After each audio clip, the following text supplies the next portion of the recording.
Good afternoon. It's the last part of the day.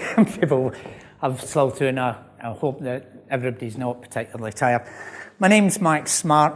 I'm an assistant manager at a residential programme in East Lothian in Scotland. My presentation is going to be a bit about marrying praxis and a philosophy of care together. I'm a floor manager. I work with troubled youngsters. I've worked in field social work before. I found my calling in residential practice. I am utterly proud to say that I'm a child and youth care practitioner, manager, writer, and I do this as an entire sideline. My general day-to-day business is on the floor with youngsters in difficulty and where I do my best work. So please be gentle on me this afternoon because I'm a plenary virgin. I've never done a plenary before. I do workshops and presentations, but I've never stood in front of a plenary before. So I've now begun to understand why adrenaline is brown. What's in a name? Right, this guy has been the bane of my life, and for people of a certain age in the audience, this was Maxwell Smart, Agent 99. 86 and 99. Right, shut up, you. Give me a break, right? I said be gentle on me, for God's sake, right? On one occasion in Florida in 2001, my passport got passed down a chain of airlines because it had Maxwell Smart. And a series of Get Smart in the 1960s, 70s, it was all syndicated. So they thought this was a comedy passport. I was utterly fuming about the whole process, right? So I have to do a disclaimer. I'm not him. Okay, that's me. Right, here a microphone in his shoe, so have I to a degree, so it's not this thing, it's in there. Okay, so thank you to the Department of Homeland Security. I work in a residential programme in East Lothian called Lothian Villa. It's got 2 sites, 6 miles apart. Right? Oh, there's that bugger again. This is me, obviously, and I am an assistant manager between these 2 sites.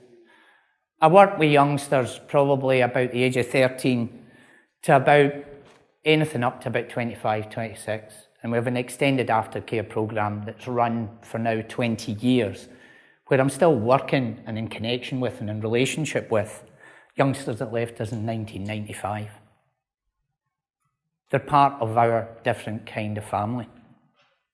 And there is a sense of that what is in a name. What's in a name is about needs. The roadmap of this session is going to be about praxis and congruence. How do we actually create an environment where theory informs what you do and practice informs the theory of what you do? I want to look at needs and pain. Jim Anglin talked about a lot about pain yesterday. I want to examine that. Kids I work with are in deep, pervasive emotional pain. Deep-grained hurt. Traumatised youngsters and how we respond to these youngsters and the reactions that we give to them and the reactions they give to us. How we interpret that determines how we're able to enact a proactive philosophy of care. And finally, I want to look at healing spaces in the care setting. What are we actually trying to do? And I'm going to introduce you to a youngster at the end of this presentation, one of our youngsters that presented us with the usual child protection dilemma. At one point, she actually asked us whether we loved her. And in a child protection environment, when there's been big scandals in the UK again with celebrities, politicians, all of that coming in, when in residence you're asked that question about do you love kids? Christ, we edited it out, even the word care in the UK. You know, we need to start asking the questions again about what that's about. Theory devoid of practice is barren and vice versa. One's not more important than the other. They work hand in glove. They've got to. We've got to be informed by researchers. We've got to have researchers be informed by us. And a lot of residential practitioners run away from the issue about theory and stuff like that, but it's actually an integral part of what we do. It's about getting that synergy, and it's about expecting that our academic colleagues equally come back to us. And I've got a few mentors in this room, people who have been really, really, really important, who I've sought guidance from over the years. And I remember a very, very significant thing, because we get stuck with children all the time, and I'm not meaning stuck with as we can't get rid of them. I mean stuck in terms of what we do when they're in crisis, because for some people it was actually convenient to try and get rid of this kid. Alfred Adler talked about this notion of that our kids have got such profound difficulty, they look upon us as all others who hurt them. One of the biggest risks for youngsters in our care settings is taking that initial risk of relationship. One of our risks is to enter into that engagement, but unless we do, we cannot heal. And this is a philosophy of care based in Martha Holden's work in terms of the care model, except we've added a wee bit to it in terms of the sense of this. Our prime orientation is actually to use love and kindness as part of that. And that might seem a bit naive in today's society, where procedures and mechanisms of care and inspectorates are also involved. But love and kindness is actually the only part of human connection that works. We're inherently contradictory. In actual fact, and when we engage in kind acts, we're actually rewarded for it. The vagus nerve within the body warms us with oxytocin. And those that are involved in really, really kind acts have been rewarded for that. You know, they get helper's high. Try Bob Geldof for a start, Bono for a start. You know, these types of things, you get that helper's high. So the human body actually rewards it for that. These are the things we aspire to. It's not the things we always get right. And I'm going to go into this a wee bit later, in actual fact, just to actually talk about developmentally focused. What we try to do is meet the kid where they're at, not where we expect them to be. And it's a vastly different orientation. The kids should be able to do this. Well, so many kids I've met have got these gaps in their lives. We try to have it needs and strengths orientated. We want to look at something vastly different, not what's wrong, what's strong, and how can we build upon that. True resiliency is not just about the bounce back ability, it's about ability to thrive despite that adversity. And it's innate within humans, and we have to be the ones that endeavour to nurture that and bring that out of youngsters.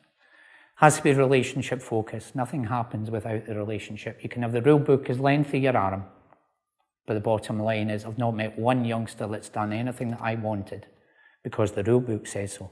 I've met plenty of kids that have withdrawn from the excesses of their behaviours because they might be disappointed, or they might feel that I'm disappointed in what they've actually done. It has to be ecology orientated. It has to have their sense that the environment has to be right to nurture these needs. And we have to be aware of the deep underlying pain that's in kids' lives. It has to be trauma-informed. So the names are important, as I said, about my passport being passed down. But it seems rather contradictory. We want to have healing environments, yet sometimes we have control rather than care. We want to attend to developmental growth, yet some regimes do too. They don't do with. And we want to connect with youth, but we often miss the bids that they actually give us to make that connection. And I go back to some of Tom's work again at the moment, making moments meaningful. If we miss that moment may be gone forever. And that sense of ingrained hurt within kids may return to the point of pushing us out. You're the person not to be trusted rather than to be trusted. So, pardon me. John, can you dim the light for me, please?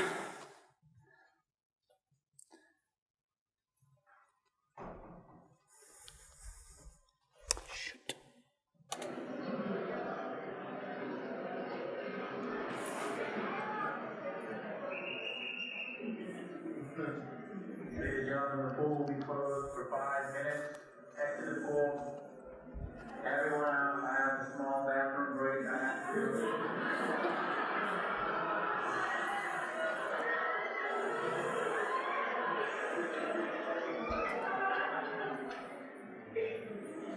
Pool open in 5 minutes. Thank you.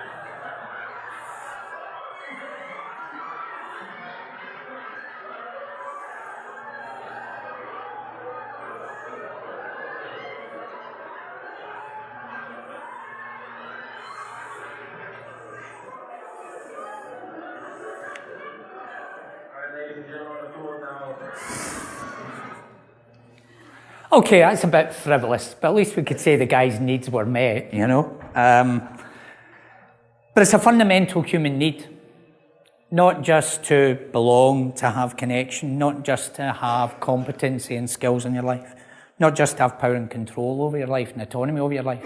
It's also a fundamental human need to have fun. So just had a bit of fun there, but it's needs met. I first met Tom in 2003 and went to shake his hand, and the first thing he pulled out was this wee rubber stretch Armstrong, and he gave it to me so as it could pull. Henry Mayer, one of Tom's own mentors, actually talked about this sense of you should always have a pocket full of fun that you can gauge, something that deliberately connects you, engages you with a youngster. So fun is a very huge thing, but a lot of the time we don't concentrate on fun. A lot of the time as adults, sometimes we feel we just have to be in control of this. And therefore we instigate things like punishment regimes. Now, I'm not saying there can't be consequences for behaviour. I'm not saying that children can and should not be expected to learn when they make mistakes. But the kids we encounter are the kids that actually make repeated mistakes over and over and over again. And if we're to be not the slow learners in this process, we're the ones that have got to understand that in actual fact we cannot punish these behavioural errors out of youngsters. It has to be other mechanisms that we use in order to do that. And Martin Luther actually talked about this. A person who is converted by fear remains unconverted. And this is the whole point to a degree. What we're trying to do is actually get people to rethink what's effective. And Roderick Durkin actually turned around and said, if what we're doing for children is so effective, well, why do they fight us so much? If we're so good at what we do, so good at what we offer, so good that all of our assessments that are actually going to work for these kids in difficulty, why do they fight us in the way that they fight us? Mark Kruger, I've come to a bit of Mark Kruger's work very, very late. Mark sadly has departed as he was a luminary within the CYC field. And Kruger talked about this, is that youth often resist the efforts to be engaged because of experience considerable failure, rejection, abuse, abandonment, and alienation. The exact reasons to not have you connected with adults, because why? These are the adults that are the ones that maybe have abused you, burned you, stabbed you, rejected you. These are the very, very reasons not to connect. And yet we're asking these children to connect all the time. And the children that we see engaged in self-defeating behaviours, trying desperately to meet a need, but meeting it in a very, very distorted way, not able to meet the need they're trying to do, because the survival mechanisms that have actually instigated these behaviours actually are no longer effective. And these are the kids that repeat the past instead of letting it go. And Mary Chaim Carpenter talks about that. So we need to think about congruence. And here's for a child. Who cares? Why should I bother? After all, it's just your job. I wonder how many residential practitioners have experienced that voice from a child. It's your job. Why are you trying to connect with me? Child turns up and being admitted into care. The experience needs to be co-constructed, yet often it's framed entirely within our own frame of reference. We smile, we take the youngster's belongings, we invite them in, we do the bits of admission, we smile and say, this is the last place that you're going to be. For us, that might be benign. For a child, they might just be experiencing us as their next jailer. Similar context of experience, but a vastly different interpretation of what that experience actually is. And ultimately, for relationship work, it's about how are you different from all the others? What are you going to do in my life that is vastly different from those that have hurt me? And quite often we have environments that are high risk. These are youngsters that have actually come into care with lots of needs unmet. These are youngsters that have been hurt. And within their own environments, within their home environments, these are the kids that don't belong at home, don't belong in school, don't belong in community. Sometimes they then come into care regimes that reciprocate, you just mirror image the exact environments that they've come from. And basically they become high-risk ecologies to kids, and not ones that are actually engaged in any form of healing for a child. In my own frame of reference, I was brought up by my gran. My dad was in jail. I could have been a right wee bampot. And my granny used to say to me that you're either going to make a really big success in your life or you're going to be in jail by you're 16. She was bloody close to the mark about me being in jail and spiked by 16. But I didn't. I was on the other side of the line. She had the sense that a cultural tale in Celtic tradition, which is about, spoil the child if you don't punish, that you can punish out the undesirable behaviour. And ultimately, we have to now ask the questions if that is a cultural tale about whether it does what it says in the tin. In my experience, it doesn't. What it does spawn is what Brentro called distrust, discord and disconnection. And I've tried to be a wee bit about my wee artistic bit of the broken trust down at the bottom. And the D's are in there. Young person believes that the adult won't care, understand or be able to help.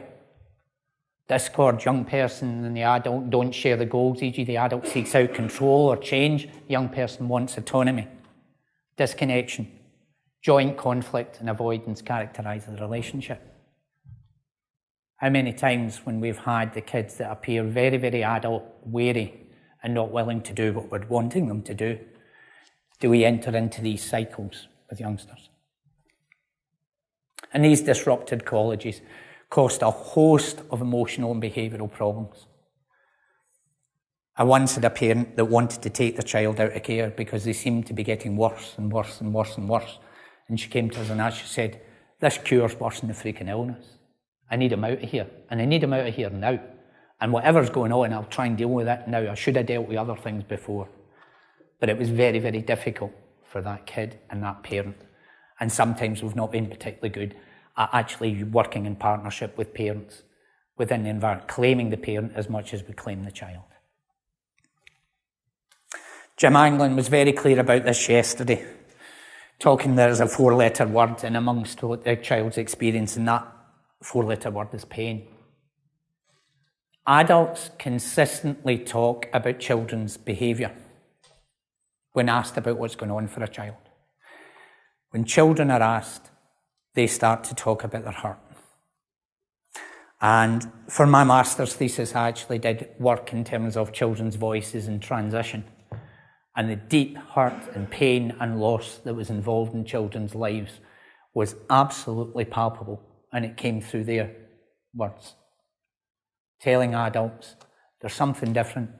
Your changes, your meetings, your things that are invisible to us cause even more pain. And if we're unaware of that, or we're not willing to pay attention to that, then the bottom line is we're failing lots and lots of youngsters. I don't know if people have seen Tronic's still face experiment, but I want us to actually take a wee look at this video clip.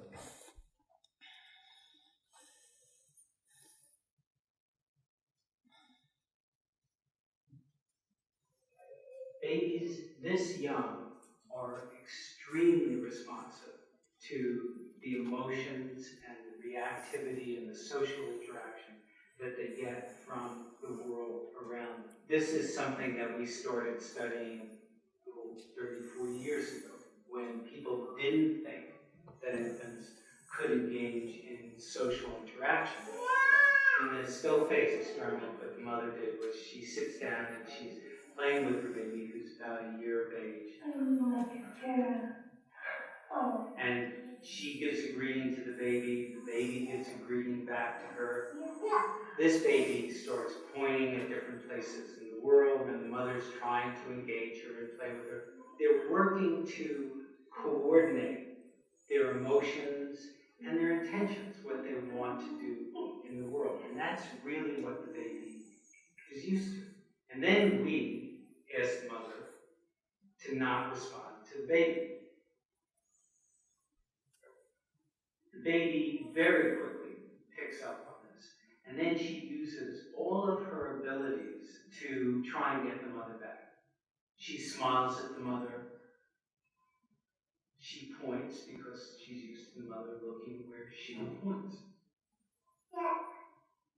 The baby puts both hands up in front of her and says, "What's happening here?" She makes that screechy sound at the mother, like, "Come on, why aren't we doing this?" Even in this 2 minutes, when they don't get the normal reaction, they react with negative emotions. They turn away. They feel the stress of it. They lose control of their posture because of the stress that they're experiencing.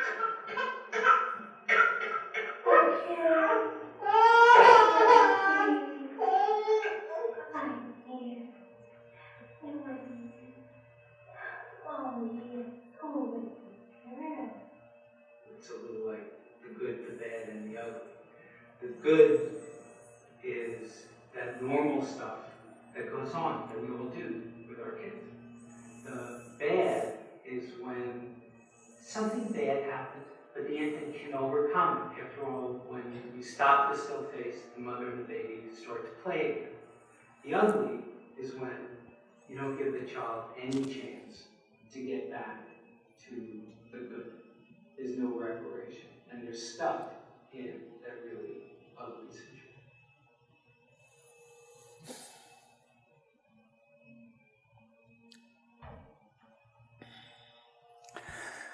It's a very, very powerful video.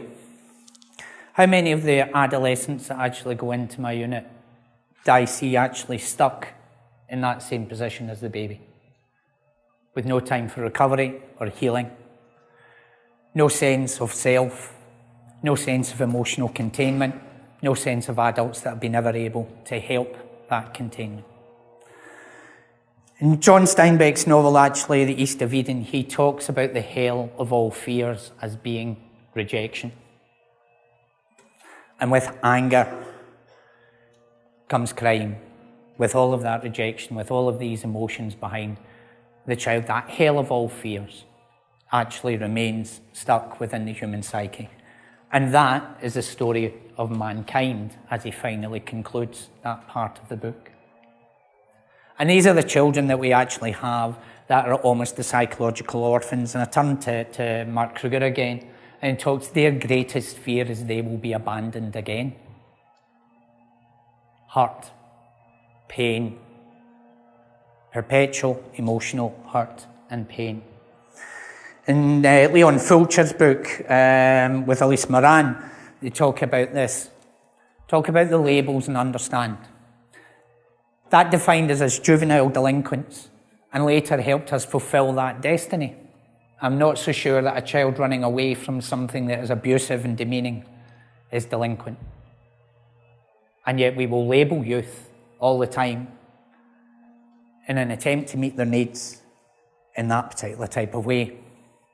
Mary Sykes Wiley talks about this notion of children having been denied the kind of care and protection that we all expect. We then punish them for our inability to raise them in the first place.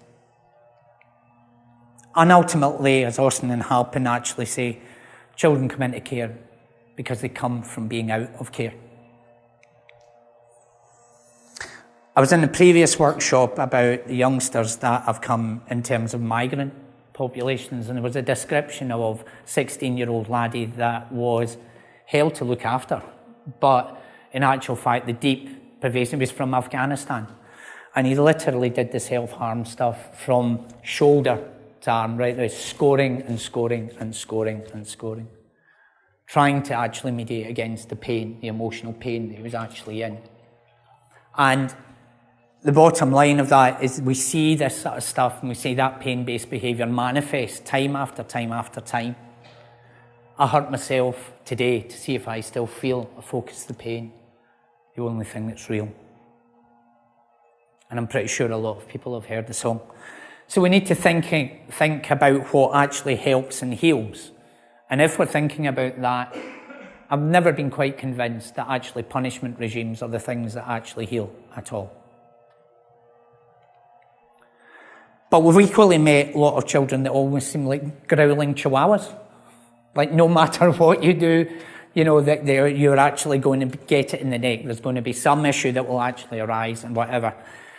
Because the amygdala response is that. And I know that Mark referred to the neuroscience as a very complex issue for us. And we can't just have a naive understanding of it. We need to understand what else is going on. But quite a lot of kids' defensive reactions are actually coming from that brain century that's actually saying, this is unsafe. And they communicate that lack of safety all the time to us. And in effect, there we go in terms of what our responses actually need to be. Children deprived of caring become children who do not care.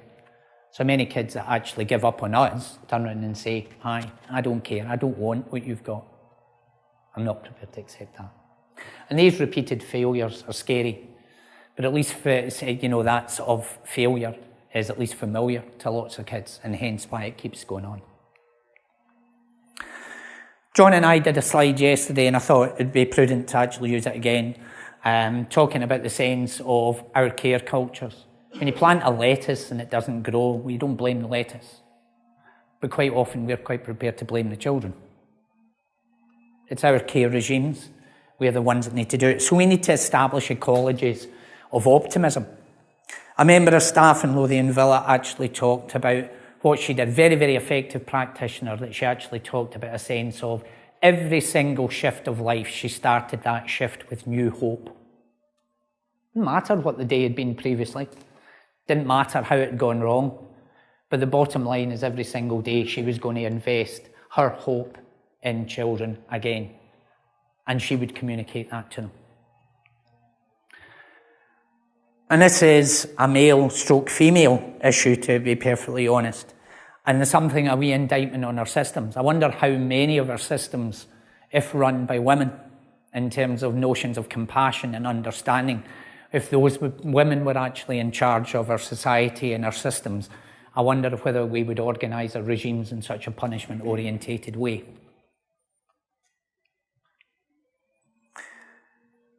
If we're to create a congruence in our philosophy of care, we need to do this part. And I use the notion of actually where supervision comes into this. We cannot actually use supervision models to try and batter practitioners over the head. If the needs for children are about belonging, mastery, independence, and generosity, that equally has to be reciprocal for staff. We have to create belonging in our staff, that they have an investment in what they're doing. They're buying into that philosophy of care. We have to create competence and not just criticise when it's gone wrong, but actually nurture that competence in staff. We have to give some form of autonomy to staff to be able to use their discretion and make mistakes. And at the same time, whilst they're accountable for them, that we use the environment to help learn from these mistakes. To apologise to kids, I think Clive said yesterday, you know, when we get it wrong, and we frequently do, whether we're prepared to actually own that and apologise for it. And in effect this, a gentle breeze blowing in the right direction is better than a strong pair of oars. It's not about creating obedience, it's actually about creating greatness. And we need to do it. And as I said, Nicola's sense of that, she starts each shift with new hope, is this notion of we can't teach children if we can't reach children. The bottom line is we're the ones that have to communicate that to kids. And I go on to the love and kindness bit. You give a little bit, a little when you give of your possessions. It's only when you give of yourself that you truly give. And what we're trying to do is create a congruence of that we actually are the ones that need to give in order to get back. Tom Garfat talks about this notion of hanging out and hanging in. Tom reverses it, it's hanging in and hanging out. Hanging in is about this notion that when times are tough and it's easy to reject and turn around and say the kid doesn't fit the programme, that you hang in, you're not rejecting.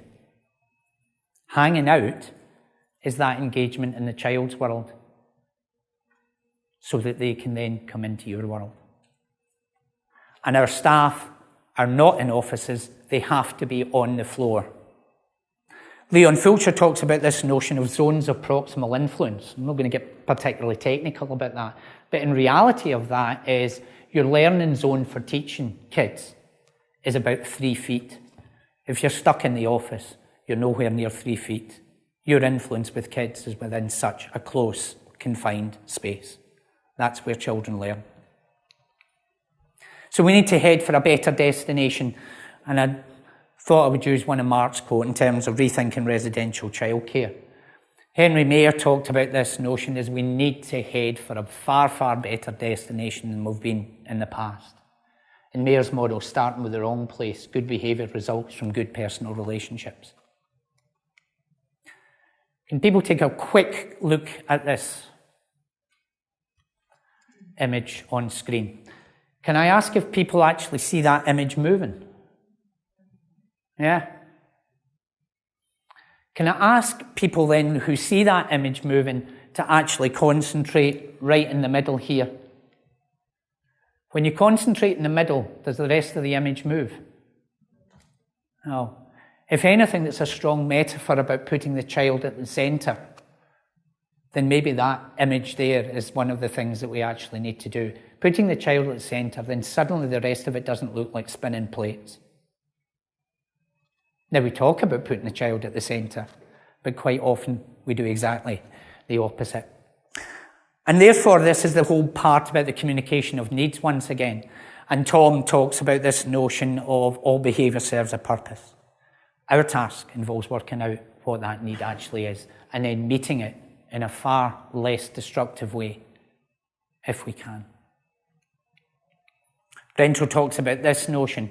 Throughout history, children have shown serious problems whenever their most basic needs go unmet. And problems themselves are unmet need. To do that, we're the ones that need to give away some of our power to enable that. A philosophy of care that's congruent requires us to move from adult-constructed to more youth-constructed solutions to caring and caring about and caring for. And here's our minions here. Helpful relationships and healthy experiences enable every child to learn new ways of dealing successfully with life struggles. And Anglin again. But whilst you can read Anglin's work there, I'd rather focus slightly on the graphic there as well. So pretty words are not always true, and true words are not always pretty. Quite often as a sector, we have got it wrong. Own it. Learn from it. I'm proud of being a residential practitioner because I'm not prepared to lie or kneel on my knees and not get up. We should be proud of what we do. There's not one worker I've ever met in my life that came in to do a crap job. But quite often we follow the crowd at chow time when our regimes and our environments create the conditions for that bad job. And I go back to that philosophy of care again, and I'm actually going to concentrate on one area here. I'm going to actually start to concentrate on love, about how we create an ecology that is far more congruent to what we do, that we're actually connected and bonded to caregivers, and give positive discipline, that we learn from mistakes and we help youngsters actually grow from that, that we create environments where we're connected with the schools. Because some of our teaching also has to go back into the school environment. You know, I once heard a teacher has been asked about what actually pushed their buttons. And what pushed their buttons when the kids tapping their pencil actually on the desk. And yet, if that's what gets kids kicked out and excluded from schools, that seems to me a very peculiar reason to exclude kids from education. You know, our tolerance levels might be a lot higher. But the bottom line of it is we need to create these safe emotional environments within classrooms if we're to avoid failure too. It requires greatness, not obedience. And Vorath was quite clear of that when he was talking about creation of positive peer cultures, that we foster and promote emotional growth within kids. And we need to build that relationship. Fundamentally, human relationships are the foundation of creating resiliency. Now, I'm being a bit frivolous with this little image, but I saw it in Berwick Beach, in Spittal Beach, near Berwick-on-Tweed. I just love the wee sentiment of it, to be perfectly frank. And I love the wee caveat at the bottom of it, for the foreseeable future. I want to talk about this notion of love. I've got permission in society to start to say I love coffee. And the amount I've actually drunk when it's been up there has been quite testament to that. One of the, Mark Smith will enjoy that. I'm sitting in Alan Stubbs' seat. See that, Mark? Alan Stubbs' seat. Like, Mark and I are both Hibs supporters in Scotland. I've got permission to say I love my football club. But I've no permission to actually talk about loving kids that I've formed long-term attachments to, and where love and care is part of that paradigm. Why? Because somebody deemed it as unsafe. And I'm going to use a wee example of Janis Korzash, who in 1942 went on a train with the Jewish children, and he went to Treblinka. And because he was such a man of great insight and foresight and of fame, an SS guard allowed him the possibility of living, to go away from kids while they went to the gas chambers. And Korzash actually at one point said, "What time is this to leave children?" And he went to his death with kids. Now, nobody can tell me that Korzash didn't love these children. Because there are many, many types of love. And agape love, it's only in the English language that in actual fact we have one word for love. In Greek, apparently there are about 9. And relational practice is about this. During the process, we try to create as many moments of connection and discovery and empowerment as possible. In other words, we have an environment 24/7 in order to create meaningful, powerful moments for emotional learning and connection. How we use that is testament to whether or not we're going to be successful in the care of these children. How much we're willing to use that and to free our own minds up about what the possibilities are is a concern. What am I talking about here? About meeting needs, belonging, opportunities to establish trust and relationships. Abundant 24. We've got a night staff, Annie, who is absolutely mental, to be perfectly frank about it. But she engages in these little nurturing rituals night after night. And this, it could be seen as very dodgy, but she actually makes these motions that she goes to bite somebody's bum and they run up the stairs and everything else like that. But she engages in nurturing routines every single day. With every youngster, she spends 40 minutes with that individual youngster going by, knowing them individually, nurturing, looking at their rhythms, tuning into their rhythms, using it in positive ways to create that healing dialogue with kids. Skilled staff that we actually have if we're willing to give them the credibility. It's only at the heart, with the heart, that one can see rightly what is essentially invisible to the eye. Sometimes we have too many people that know the cost of everything and the value of absolutely nothing. And Leon Fulcher talked about this. One cannot just attend to the visible, focusing on the outside behaviours experienced by people around them. It's far better to ask, how do we want this young person to experience herself? And how do we want her to experience us? If we're willing to open our arms and open our hearts in relation to youngsters, the bottom line is the moments of healing will come. It's about empowering belief, empowering hope, communicating that belief to children, pushing further forward than we have actually gone before, having higher expectations for children. Not the lowest common denominator, but expecting youngsters to incrementally reach higher and communicating that. And at times we've got youngsters who act out their behaviours, but the bottom line of that is a dance is not a solo performance. A dance of disturbance that children have with their behaviour sometimes is equally of adults with the perception of, I'm not taking this shit from a kid, with the kid having the same interpretation in reverse, I'm not taking this shit from an adult. That dance isn't solo. Child is not on their own. Adults need to be the ones that actually are in control of their emotions, to lend the child their brain, to act as a thermostat and not a thermometer, and just climb with the child. And we need to create a restorative environment. Carers should always welcome kids back. Not the where have you been, but welcome them back. We'll deal with the other bits later. But I'm glad I've got you back, and at least I'm glad I've got you back safe and safer. We can create these environments. Again, the need for what? Opportunities to establish trust in relationships, opportunities to solve problems and meet goals. We can meet these needs for kids. Kids can have increasing competency if we allow them that support to be able to do that. Independence, opportunities, so self-control and responsibility. That takes place within the life space of work and residential practice. And life space is not a generally used term either in the UK or Ireland, quite apparently. But the life space is where we do our work. That lived environment with youngsters, alongside youngsters, that allows these opportunities to come along.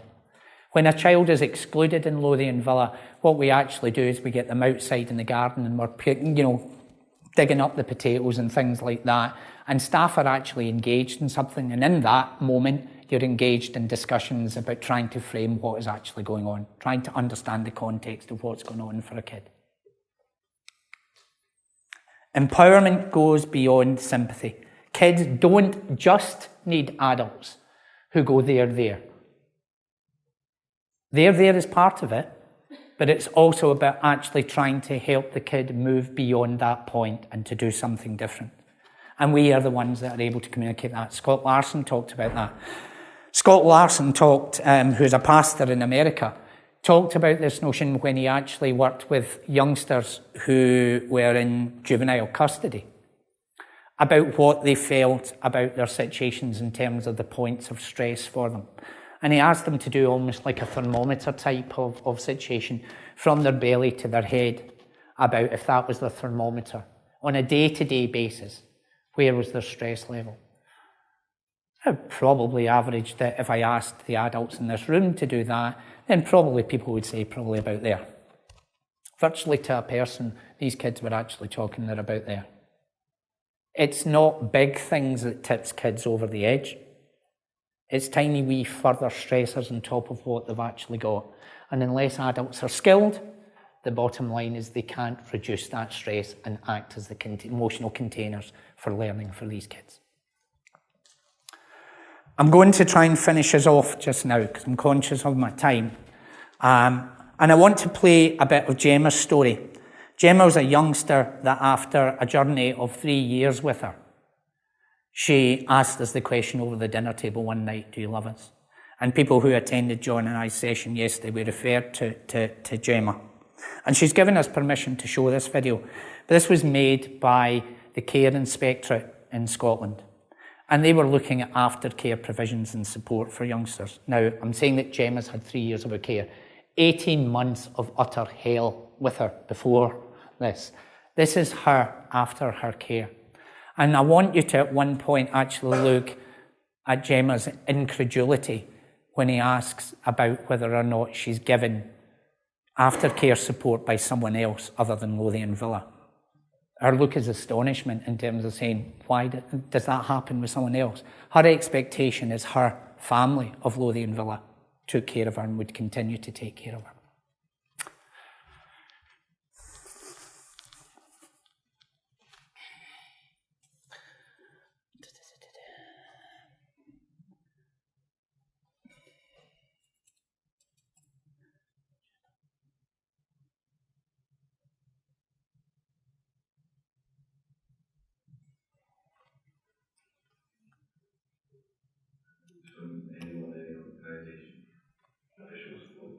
The support that I receive is from my mum. Comes me every Thursday for my lunch, or my dinner, whatever I can make. And I get to then leave alone as well. It's just even better. But is that something that they do because they want to, or something they do because they have to? Because they want to. They don't have to. They do it because they want to. Mm-hmm. How does that make you feel? Because then I'm with somebody actually years. It's very good to say. Like that. And when you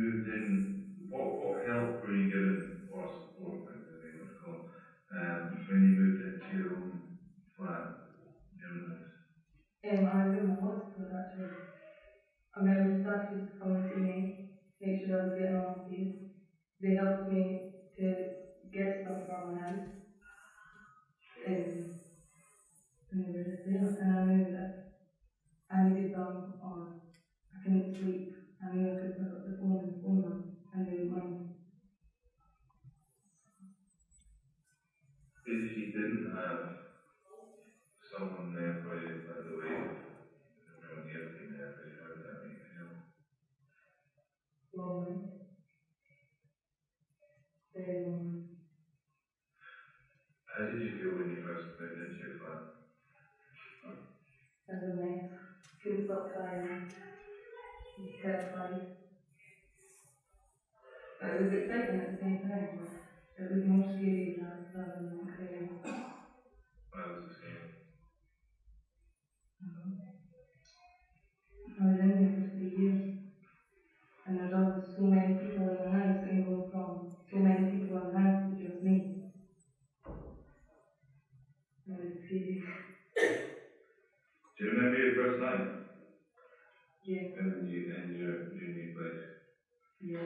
What did you do in your first night there? Sat on the couch, cried, couldn't watch telly, couldn't eat, and just worked from home. Back to the lawn.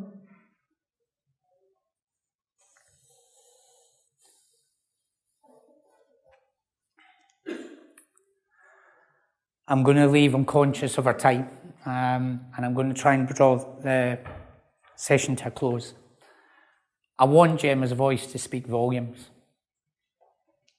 I want the power of our words to create the conditions where we're the ones that actually do that extended care, where we create environments of healing, where we create environments of support, where we create environments of love. When she went away with her dad, who took her off to her flat that day, she broke down in tears. And she wanted to go home. And her dad actually turned around and said to her, well, I'm taking you to your home. And she said, no, I want to go home. And her dad said, but I can't take you to my home. She said, no, I want to go home. And just as she said in the video there, she wanted to go where she felt was home. And her home is where our home is. Thank you for your time. Thank you for your patience. Thanks for your presence.